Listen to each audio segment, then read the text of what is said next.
Donc j'ai maintenant le grand plaisir d'accueillir la personne qui dirige le pôle luxe d'une entreprise qui, à titre personnel, m'a toujours intéressé. On appelait ça avant un cabinet de tendance, maintenant c'est beaucoup plus diffus. Est-ce que c'est toujours ça qu'on dit? On va le savoir. Je vous demande d'accueillir Clara de Piret de Nelly Rodi pour sa passion paradoxe. Je lui laisse la scène.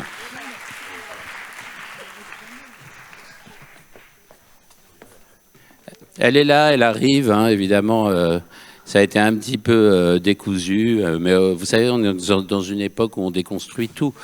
Donc, pourquoi pas déconstruire ce conducteur? Donc, elle arrive, Clara de Piret, de Nelly Rodi.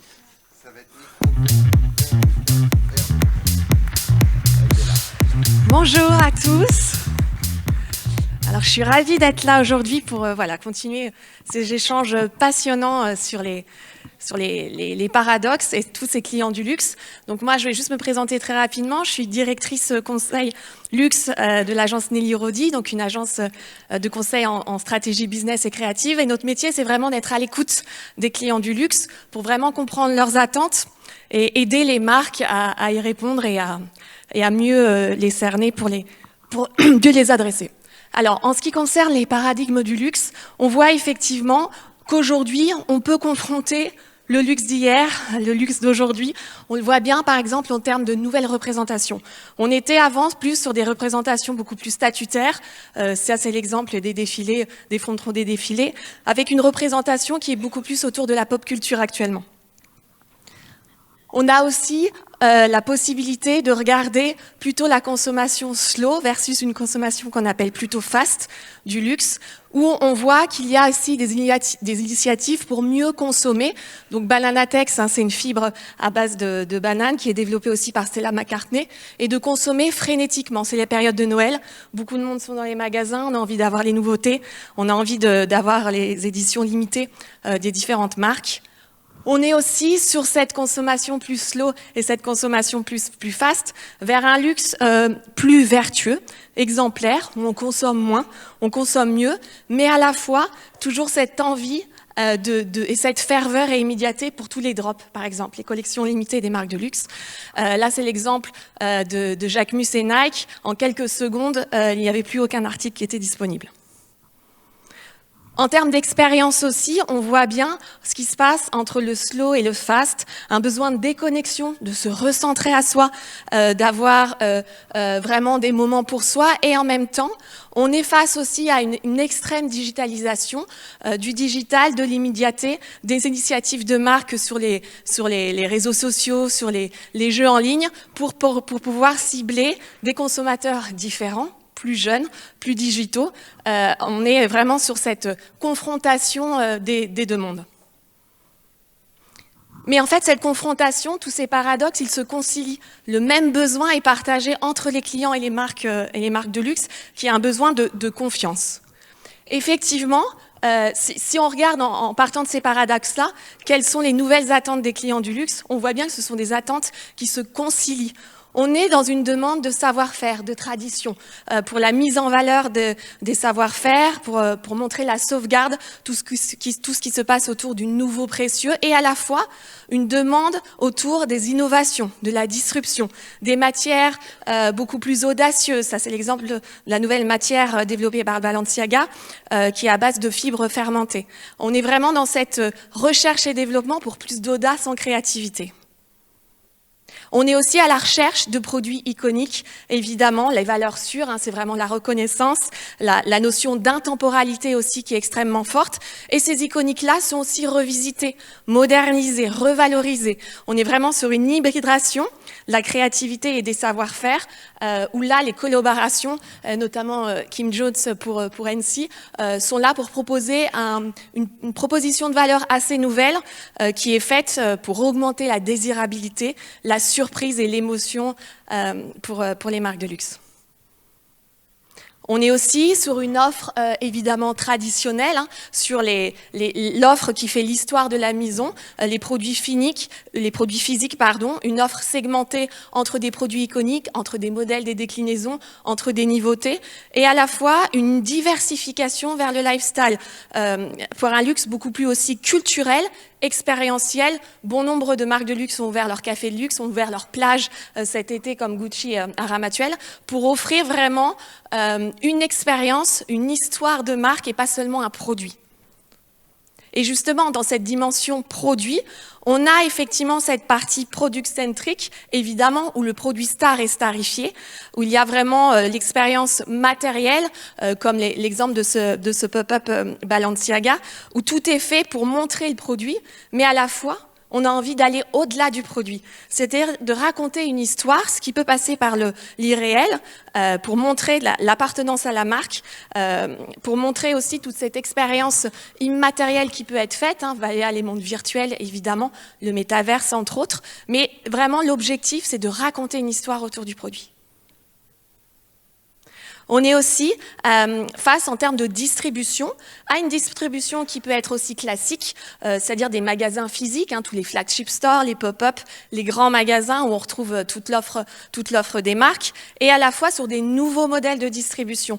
Des modèles de distribution, par exemple, comme le live shopping, qui est extrêmement développé en Chine et aux US aussi, sur des applications où on peut acheter directement ces produits de luxe, sur tout ce qui est drop en ligne pour des éditions limitées, qui fonctionnent très très bien et qui permettent aux marques de luxe, encore une fois, de pouvoir à la fois garder sa clientèle traditionnelle, la clientèle mature des marques de luxe, et à la fois toucher une clientèle plus jeune, différente, qui a des attentes et qui est assez experte aussi sur les produits de luxe et les marques de luxe et qui a des attentes assez particulières.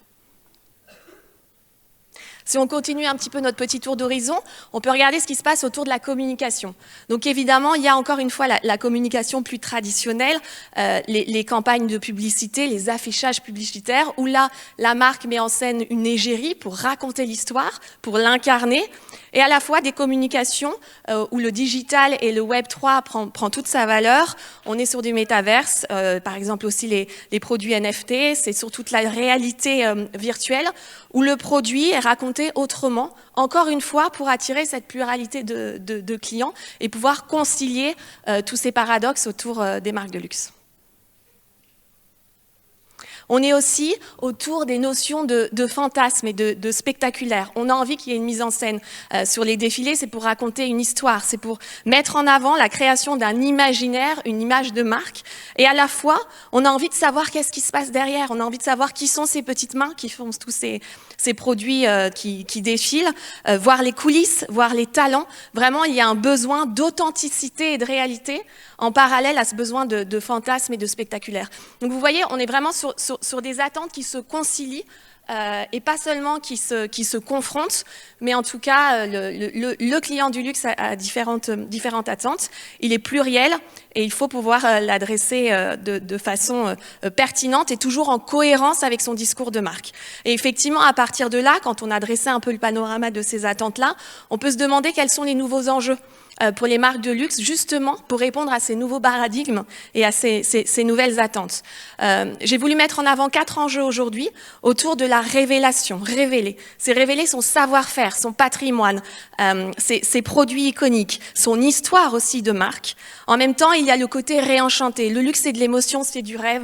On a envie d'être embarqué, on a envie de participer à un moment particulier, de vivre une expérience particulière.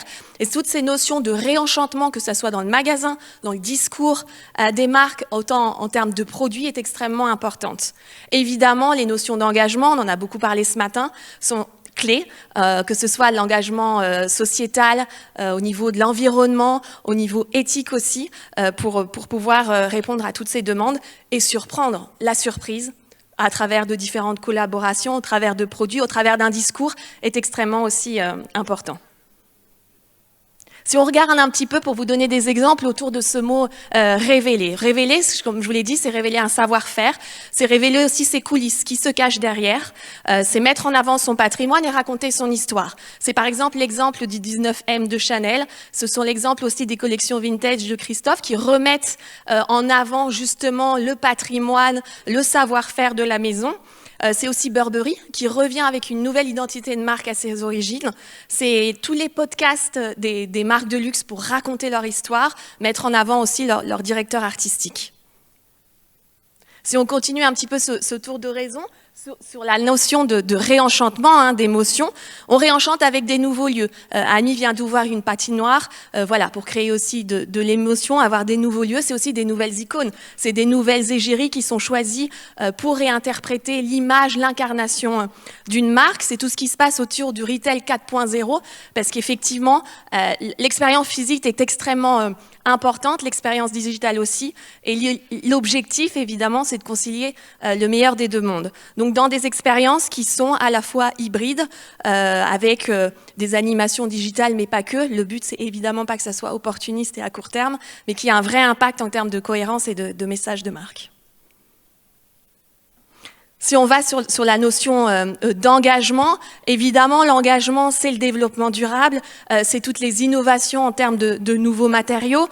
Boucheron, par exemple, qui a sorti une ligne à base de cophalite, donc une matière qui n'est pas du tout considérée noble à la base, notamment pour la joaillerie. C'est l'exemple de Prada, qui sort aussi sa première collection en or recyclé. C'est Chaumet, qui va, par exemple, entreprendre un prix dédié aux femmes entrepreneuses dans la culture. Donc, c'est toutes ces notions-là pour mettre en avant les femmes. Ce sont des engagements sociaux et sociétaux qui sont extrêmement importants. C'est la sauvegarde, évidemment, du patrimoine, des savoir-faire. Et c'est aussi toutes les associations entre les marques de luxe pour une cause environnementale, pour remettre l'humain à sa place. Et on a eu un très bel exemple avec la maison Dior juste avant. Et maintenant, si on regarde un peu tout ce qui se passe autour de cette surprise, c'est évidemment toutes les collaborations qui permettent à des marques d'avoir du coup un territoire d'expression beaucoup plus large, donc en termes de produits, en termes de discours, de communication. On peut voir l'exemple d'Evian et Coperni, donc évidemment deux mondes extrêmement différents, mais qui suscitent la surprise. Des collaborations avec des designers. Qui n'a pas vu les poids Yayoi Kusama ces dernières semaines, ces derniers mois? Je pense personne, parce qu'il y a une très très grosse présence. C'est aussi créer de la surprise en mêlant deux mondes. C'est l'exemple d'Audemars Piguet qui vient de sortir une collaboration avec Cactus Jack, qui est la marque de Travis Scott. Donc là encore, la pop culture est extrêmement importante et s'associe avec une marque qui valorise le patrimoine et le savoir-faire horloger. Tous ces différents exemples-là vous montrent bien que les enjeux actuellement se passent beaucoup autour de ces notions d'engagement, d'émotion, de surprise, et aussi dans l'objectif de faire participer à un moment, de donner du rêve, de l'émotion à ces clients du luxe qui ont envie de ça. On est aussi dans une période évidemment de plusieurs crises, on a envie de se faire du bien, on a envie de rêver, d'appartenir aussi à quelque chose, et les marques de luxe ont beaucoup à donner sur ce point-là. Je vous remercie beaucoup. Merci, un grand merci.